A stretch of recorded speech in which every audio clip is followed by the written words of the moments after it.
Welcome to Jabber's Gospel Thoughts and more Old Testament. And today's lesson is really interesting because this is the lesson where Israel, and I'm talking about Israel in the general sense because in a minute we're going to be talking about a different kind of Israel. The history of Israel forks. It goes into two different, completely different directions. And it's very important to understanding pretty much everything that comes after this point. So we left off the last time with Solomon. Having died, he had great wealth, the kingdom is secure, but he had spent the latter part of his life accumulating wives and wealth and what I love to call the arm of the flesh, military alliances, political alliances built on intermarriages. He had between wives and concubines, he had 1,000. So the purpose of that was to build political alliances to strengthen Israel, to expand its borders. So he spent that he built temples to idols, angering God.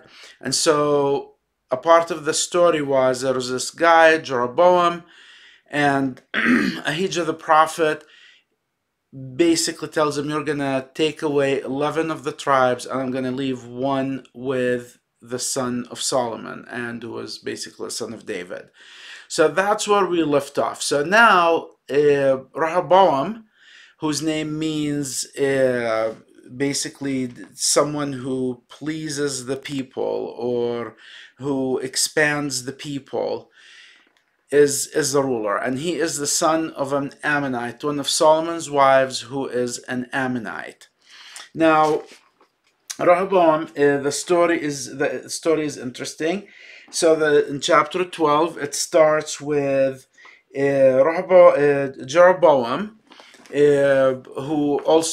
whose name also means Yarab Am, meaning the people increase. He comes back from Egypt. He has fled to Egypt, running away from Solomon, which is basically because he probably rebelled. He didn't want to be a part of Solomon's taxation system. He thought that the system under Solomon became oppressive with taxes and all the building projects and all the military projects, etc. So he comes back and he takes the tribes of Israel. Now, Israel in this sense talks about all the tribes, representatives of all the tribes except Judah. So these people go, Jeroboam takes the people and they go down to meet with Rehoboam. So the request is, ease our burdens, stop all the building, stop the expansion. But the nature of political power, the nature of kingdom, the nature of not just kingdom, any system that becomes too big wants to expand and to sustain itself. To be honest, I don't know why, other than to say the pride of the world, that's why we do it. That's why people in power love to expand their power. It becomes they probably gain satisfaction from increasing power, and that becomes the game in itself. It's for no other reason. So anyway, they go and they say to Rehoboam, ease our burdens. So in verse 7,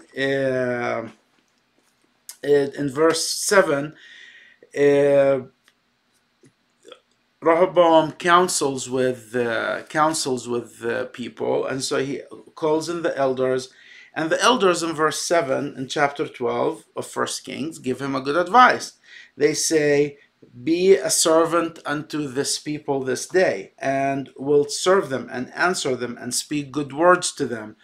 Then they will be thy servants forever. Something that reading the Proverbs of Solomon, reading the wisdom of Solomon, one would tend to say, yeah, that's the same advice that Solomon would have given you, even though I doubt Solomon himself followed that example.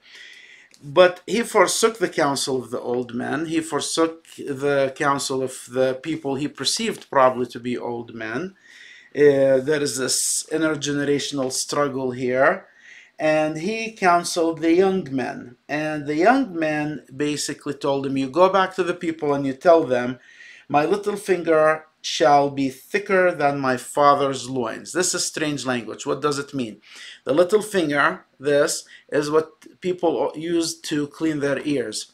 And it's kind of an insult, but he's saying my weakest finger is going to sit on you, is going to lay on you. Not just my whole hand, just my finger would be heavier than as if my father with his loins sat on you and oppressed you. So he's trying to portray power.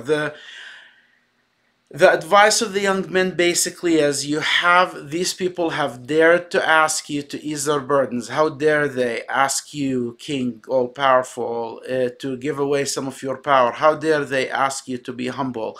How dare they transgress against you like that? You have to show them that you are going to be even more oppressive. You have to show them, as we say in Arabic, you have to show them the red eye. You have to show them that you're strong. Unfortunately, that's a model of power that does not work at any time, in any time, any place. If you're a leader of an organization, the best way to lead, to get people to follow you, is to follow the advice in verse 7. Serve them, be a servant, be humble, speak good to them. Don't exercise your power unrighteously. Don't sit on them with your loins. Don't exercise your power and oppress them even more. And unfortunately, for unexperienced, weak leaders who are insecure, this is the mode of leadership that they practice.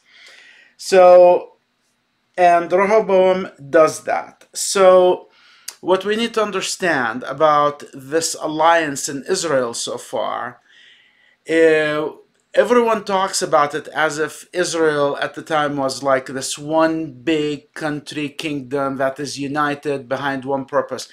It's more of a tribal society united behind a strong king. And in this case, there is an additional factor in the equation. That is the prophetic role in it, which the prophet calls the king. So we know from the previous story that Jeroboam has already been told, you're going to be king over 11 tribes. So, and people probably knew that, but they still wanted to give Rehoboam and the seed of David a chance because they revered David. Maybe not maybe Solomon, but they definitely revered David. So they probably wanted to stay with him, and I'll talk about this some more in a minute.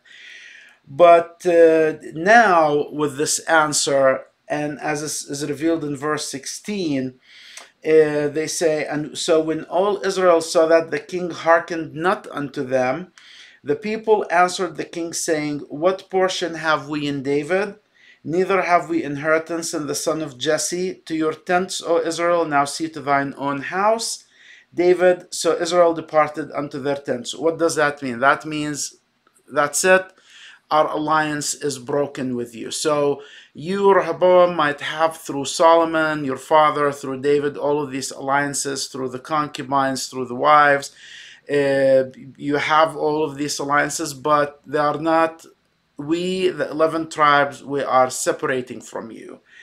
And it's really, what's really noteworthy here about the 11 tribes is that these 11 tribes were concentrated mainly in the north. They had access to all of these other empires and other kingdoms around them. They had access to the trade routes, whereas Judah, the tribe of Rehoboam, is landlocked. It's sort of towards the south, but in the middle, it's a landlocked location. It's not very fertile. It's not by any major trade routes. Actually, the only routes that it crosses or cross it are routes of invading empires, as we will see later in the Old Testament. So, and that's what happens. And this is the crucial point in Israelite history where the tribes separate. 11 go their way and one stays with the seed of David. And in verse 19, and so the king in verse 18, it tries to assert his power by sending Adoram, who was over tribute, and all Israel, meaning the 11 tribes now, which we will call Ephraim later, and later they will become the Samaritans. They stoned him with stones that he died, so they killed the king's emissary. Therefore, the king Rehoboam made speed to get him up to his chariot to flee to Jerusalem. So he discovered that he is a paper tiger, that he doesn't rule anymore, that he has no power over these people, and he can't get tribute from them. So Israel rebelled in verse 19. So Israel rebelled against the house of David unto this day, meaning unto the time this book of First Kings was written. And verse 20, and it came to pass when all Israel heard that Jeroboam was come again, that they sent and called him unto the congregation and made him king over all Israel. There was none that followed the house of David, but the tribe of Judah only. So all the tribes followed Jeroboam. And so the promise of the prophet Ahijah gets fulfilled. And in verse 21, Rehoboam prepares for war, calls 144,000 warriors. But in verse 22, notice now the prophets are active in the story. The role of prophets in ancient Israel, and we have to really understand this to understand the rest of the books of the Old Testament, the prophetic books. The role of the prophets in the Old Testament was to warn and about the conditions that were prevailing in the kingdom. So the priests and the Levites, they were in charge of implementing the law, the sacrifices, judging in religious matters, doing religious courts, all of that. The prophet's role was more of a voice of warning, someone who confronts power and keeps it in check. That was the prophetic ruling at the time.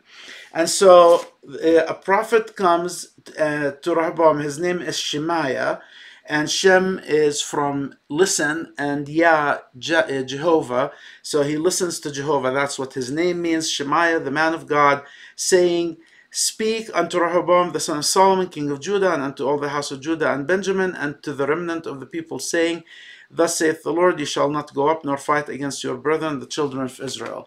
So do not go to fight. And there is wisdom in that. And that's why probably the name Solomon is invoked here, because once you shed blood in those tribal societies, any chance of a reconciliation becomes impossible. So he is trying to give, even though we've talked about Ahijah saying that it's a done deal, the tribes have separated, there is still hope. And he tells the people of Judah not to go to war and just stay. And of course, the people hearken, and they probably didn't trust themselves to go to war against 11 tribes being so small in numbers. And then Jeroboam. So now we will leave Rehoboam, son of Solomon, for a minute, and we will talk about Jeroboam, because what will follow is a comparison between the two lives. And the two people, Jeroboam and Rehoboam, will set the rhythm for the rest of the books of Kings, First and Second Kings, and the histories that we will read. Now, First and Second Chronicles are a rehashing of all the history of the Old Testament, so we will not study it properly, probably. But the rest of the book of First and Second Kings and understanding the prophets, major and minor, the rhythm that will be set here will help us understand what will follow in the whole of the rest of the Old Testament. So the books of wisdom excluded. So Jeroboam goes on, and he is immediately insecure. And this is the first and probably the main theme in both Israel and Judah. Both kingdoms, both parts of Israel, their kings had this amazing ability to forget the promises of the Lord to them. So we have Jeroboam, who's been promised by the Lord's representative that you are going to be a ruler and your house is going to rule over these 11 tribes.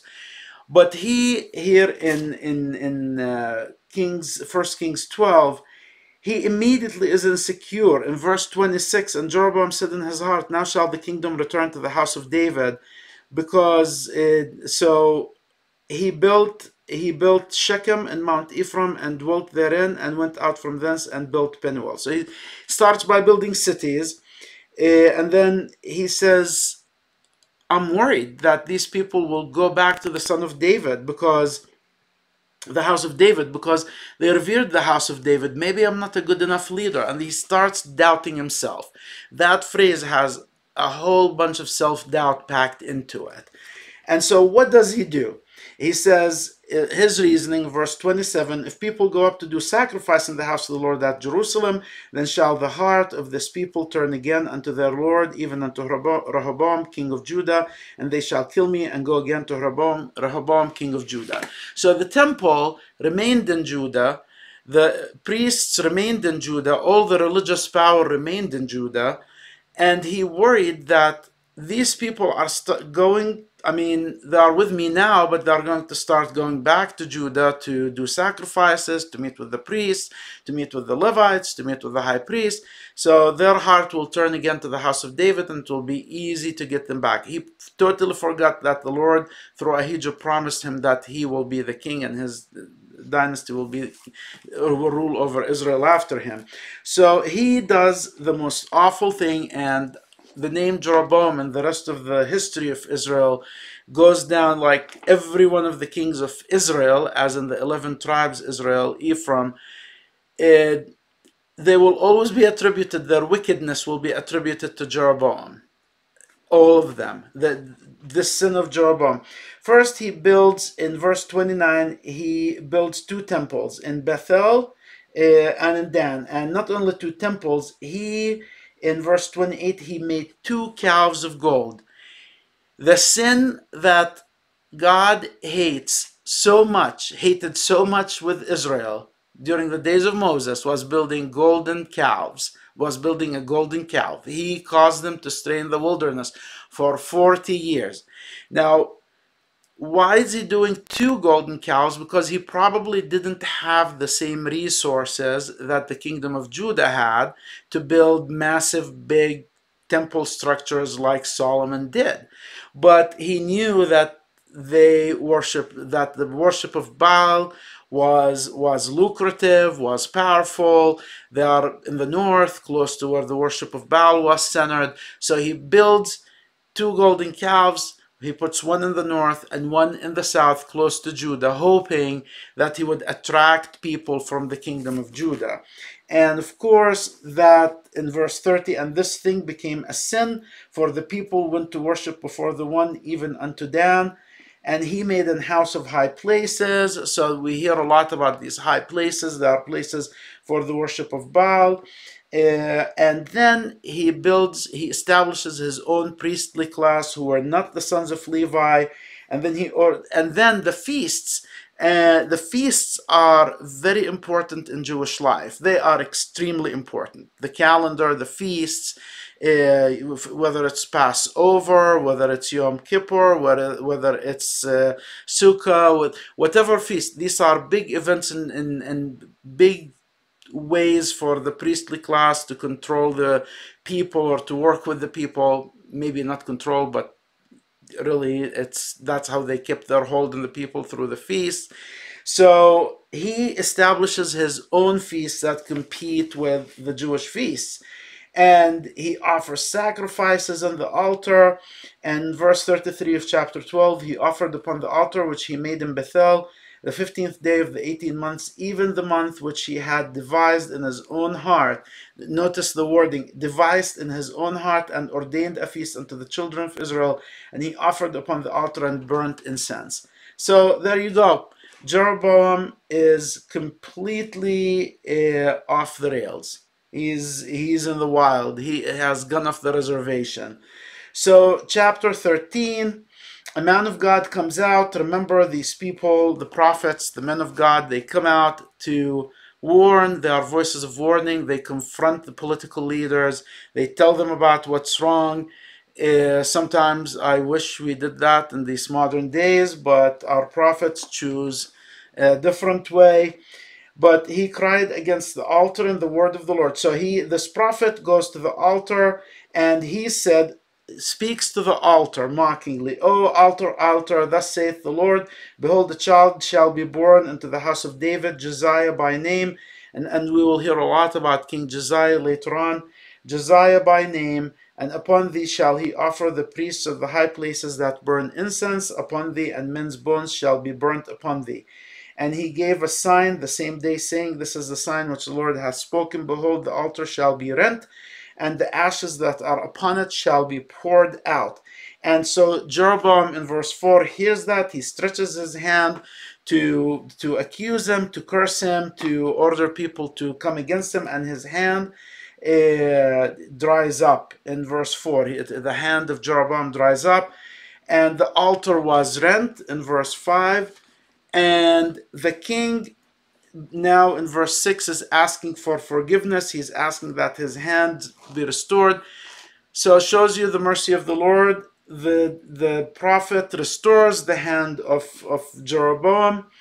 And in verse 7 he says unto the man of God, Come home with me and refresh thyself, and I will give thee a reward.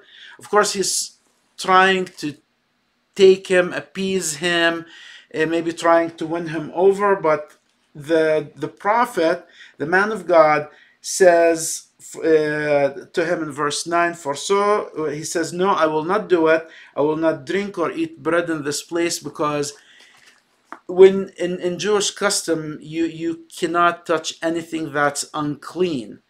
And because of what Jeroboam did, that whole place became unclean. It became ritually unclean, impure. So the man of God cannot eat there. And he was instructed by the Lord directly not to do that. And he tells Jeroboam that in verse 9. And so he went another way, and not by the way, and returned not by the way that he came to Bethel. Now in verse 11 we have this weird story. Another prophet, sort of a prophet in retirement, it sounds like. He hears about what happened. He goes out and he lies to the prophet. In verse 18 of chapter 13 of 1 Kings, he says to the prophet who just spoke with Jeroboam, and he said unto him, I'm a prophet also as thou art, and an angel spake unto me by the word of the Lord, saying, Bring him back with thee into thine house, that he may eat bread and drink water. But he lied unto him. So this is a prophet who lies.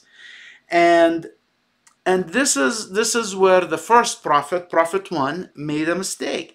His word came to him from the Lord. And when the Lord tells you something, you have that capability, and this is the lesson that the writer of 1 Kings is trying to teach, that as a prophet, you communicate, when the Lord communicates with you, your commission ends with the Lord telling you that it's ended, with the Lord changing it, not another prophet coming in and giving you a command contrary to the command that the Lord gave you. So the God cannot contradict himself. He does not contradict himself, and that prophet 1 should have known that. But prophets are men, they are people, they are humans, and they are not exempt. They have the same human frailties, and he was probably tired. He was probably weary. Confrontations are never easy. So he eats, and the minute he eats, he goes out, and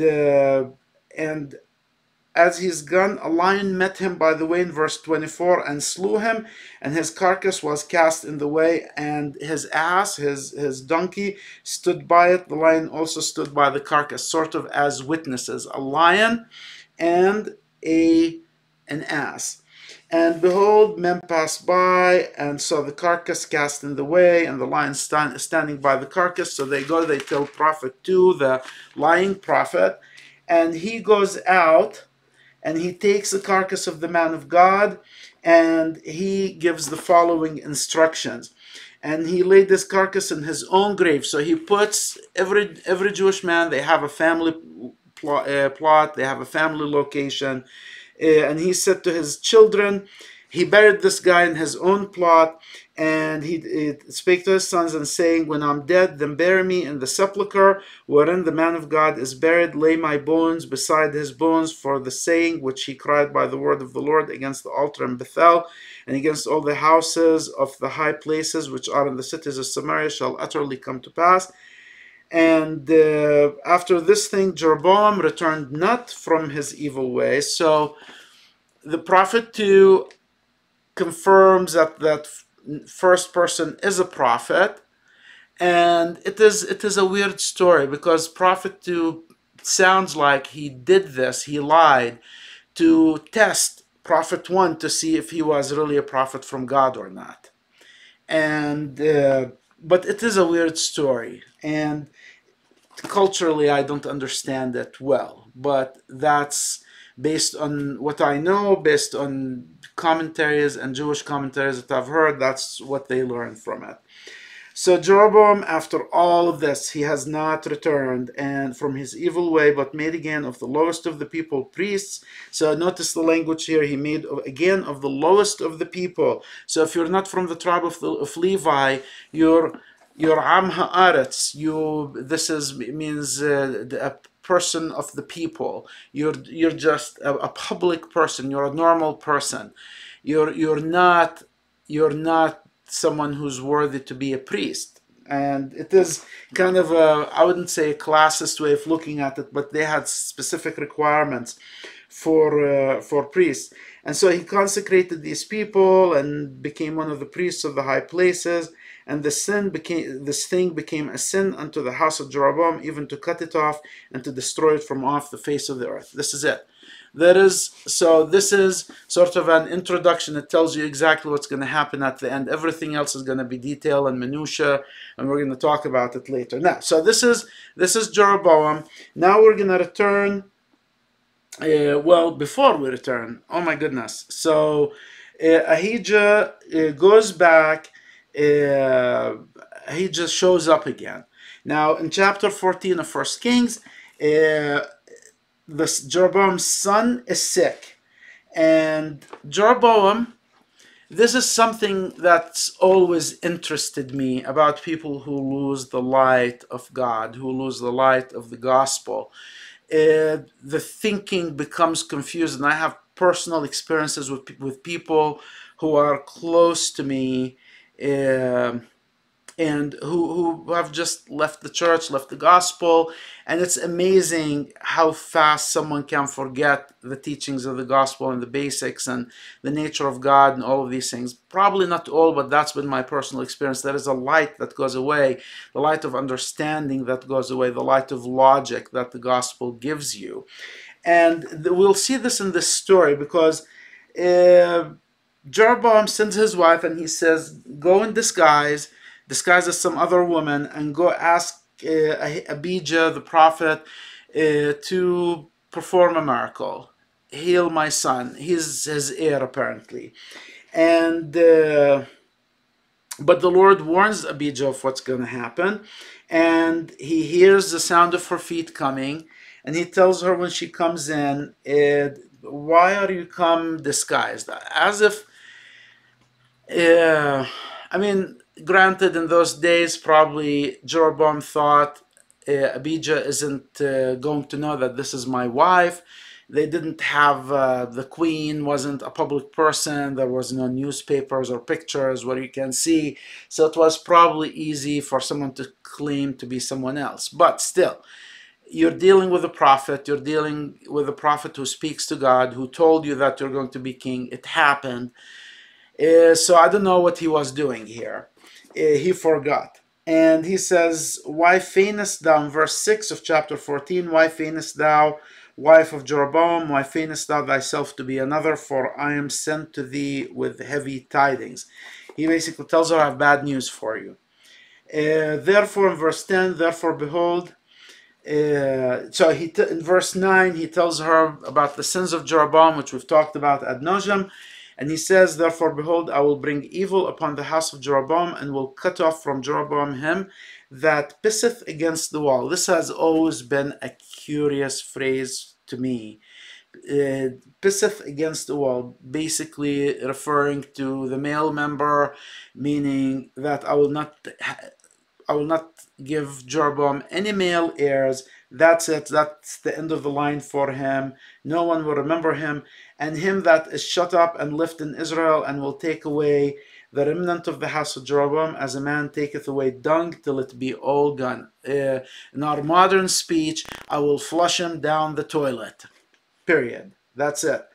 And one might, and I hear this in Sunday school, in gospel doctrine, when I teach people, and people read the Old Testament and they talk about how cruel and vicious and harsh, and there is this image of the Lord who doesn't love us, who is an avenging Lord. But I disagree with that. I really do. I think the Lord loves us, and he loves us so much, but like any father, he gets disappointed in us. And he's not saying, I'm going to kill the kid. The child got sick. This is life. Children get sick. And the Lord can choose to heal this person and be with him or with the child, or can choose not to heal this person. And Jeroboam has abandoned the Lord. He is not approaching the Lord in a repentant attitude, in a humble, repentant attitude. He is approaching him like what happened when his hand withered. Heal me and I'll be okay. And then he gets healed and he forgets and he goes back to his evil ways. He is not approaching the Lord like David did, with confessing just one phrase, I've sinned before you, Lord. That's it. He's wanting the miracle without paying the price. And I think that's when you don't acknowledge the hand of the Lord, when you don't deal with the Lord like he deals with you, that's it. You're not going to have it. It's a law of God. It's a law of nature. You can't approach the Lord in a transactional way and expect, okay, he'll do this for me now. I'll do a few offerings, a few peace offerings, and then I'll forget about him. Would be unfair to a whole bunch of people in the world. So anyway, and he says, he gives her a sign. In verse 13, actually, he says in verse 12, the child shall die, for he only Jeroboam, and all Israel shall mourn for him and bury him, for he only of Jeroboam shall come to the grave, because in him there is found some good thing toward the Lord God of Israel in the house of Jeroboam. Moreover, the Lord shall raise him up a king over Israel, who shall cut off the house of Jeroboam that day, but what even now? So, complicated King James language. He is basically saying, the house of Jeroboam will be no more. I will send someone else. They will cut him off, and he will be no more. And then there is a recital of all the sins of Jeroboam, worshipping other gods. And then in verse 17, the wife of Jeroboam goes back home, and as soon as she steps through the threshold, the child dies. Now, the threshold thing is very interesting, because in the Middle East, especially in Arab culture, you have to, not many people really care about it anymore, but in my days, it was, especially in places like Egypt, people cared about which foot you set through the threshold. Right meant good, left is bad. Actually, in Islam, there are sort of regulations about this, how to enter certain places and which foot to use to enter a place.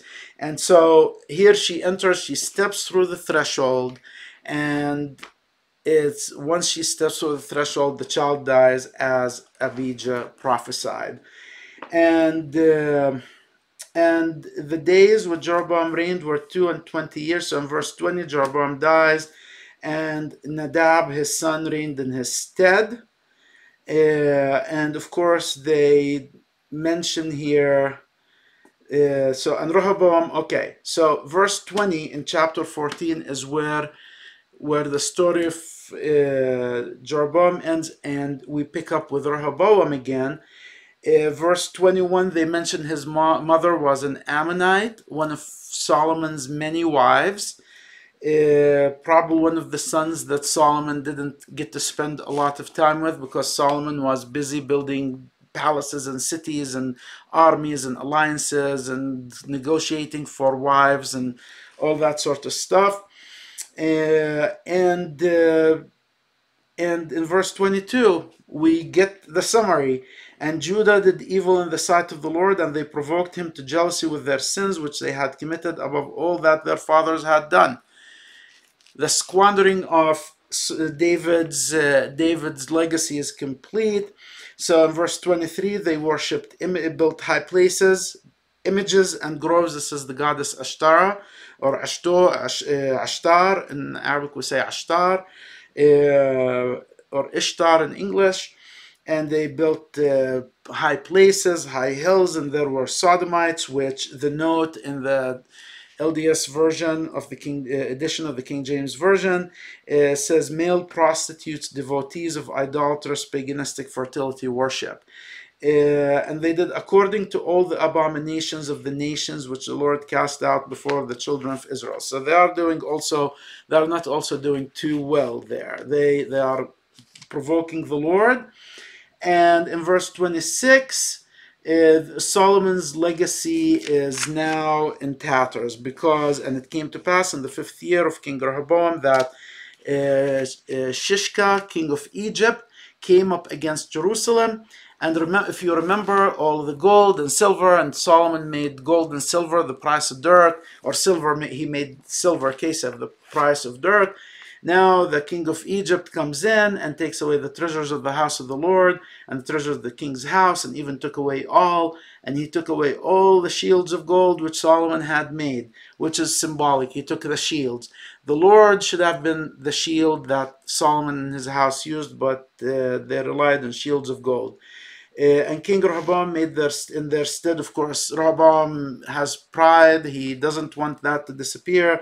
He probably took great pride in those shields, so he makes brazen shields and committed them unto the hands of the chief of the guard, which kept the doors of the king's house. And it was so when the king went into the house of the Lord that the guard bare them and brought them back into the guard chamber.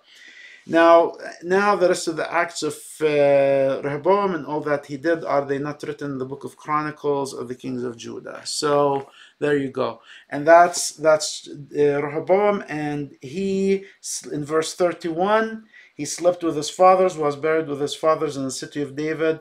And again, they remind you that his mother's name was Naamah, the Ammonite, and Abijam, his son, reigned in his stead. So there it is, this fork in the road in the kingdom of Israel. Israel with 11 tribes goes one way, which is the way of idol worship. Judah goes one way, which is also so far the idol worship, but we have hope in this King Josiah who will come in. Now, my plan for the rest of the next few lessons is to do the following. What I will do is before moving into the rest of the Kings, book of 1st Kings, I will go back all the way to the reign of the Judges. And there is a reason I kept the reign of the Judges, or the book of Judges, up till now, and I didn't discuss it earlier. And the same thing with the rest of the Torah, the life of Moses. There is a strategic reason. Now, I will take the book of Judges and I will talk about it. And then I will show you, put it against the rest of the book of 1st Kings and 2nd Kings, the history of Israel and Judah. And we will look at some patterns. It's like we're going to look at two pictures and we're going to compare them. So in the next episode, I'm going to talk about the book of Judges. I might take 2 episodes because it's a big book. And then we're going to resume with the book of 1st and 2nd Kings. That's what I'll do. And I'm really excited about it because this part of the history of Israel it's not just about Israel. It's not just about the history of the Jews. This whole part of the Bible is the story of humanity. They were just an example for us. We look at them, we see ourselves, the good and the bad. And the Lord's hope from these stories is that we will mirror the good, and we will look at these as lessons that we can learn and apply to ourselves in this time or any time in history, that we might be able one day to go back to Him. Unfortunately, and I'd hate to leave on a bad note, unfortunately, humans seem to be incapable of learning this lesson. Maybe because we don't read the scriptures closely enough. Maybe because we have this tendency to not read the Old Testament in depth. I don't know. But it is mind-boggling to me that we don't look at these lessons more carefully and learn from them in the world today. Anyway, the story has a happy ending, but this is next year. The happy ending is next year. This year we're going. Unfortunately, the Old Testament closes on a sad note, but with hope. And thank you for listening. I'll see you next time.